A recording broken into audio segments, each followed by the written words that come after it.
Que s'est-il passé précisément à Espinasse-Vozelle samedi soir? Ce petit village de l'Allier, théâtre d'un bain de sang, un ancien militaire a ouvert le feu sur ses voisins qui organisaient une fête d'anniversaire pour les 20 ans d'un jeune homme. Bilan 3 morts et 4 blessés. Noémie Loisel, le parquet de Cusset, en charge de l'enquête, donne plus de détails sur le déroulé de cette soirée tragique.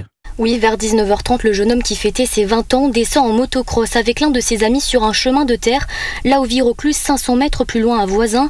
Passant devant sa maison, les deux jeunes hommes semblent alors entendre des cris et des insultes, pensant qu'une femme est en danger. Ils décident alors de retourner à pied devant sa maison avec 2 autres jeunes, suivis par 2 pères de famille. C'est à cet instant que la course mortifère commence, explique le procureur de Cusset, Éric Neveu. Le jeune garçon de 20 ans, d'abord blessé aux jambes, était une nouvelle fois touché mortellement par un tir. Le tireur cheminait par la suite à pied avec son fusil à pompe et des munitions, tuant le père du jeune garçon de 20 ans à proximité d'une maison. Il tuait le parrain du jeune garçon un peu plus loin, dans un champ de blé. Le tireur finit par se suicider. Les perquisitions à son domicile ont toutefois constaté aucune présence féminine ni trace de lutte.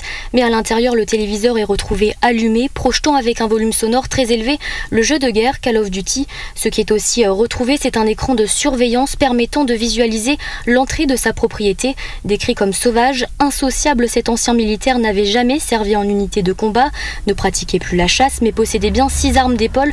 Il n'était pas connu pour des problèmes de voisinage, ni pour des troubles psychologiques. Noémie Loisel, correspondante d'Europe 1 en région Auvergne-Rhône-Alpes.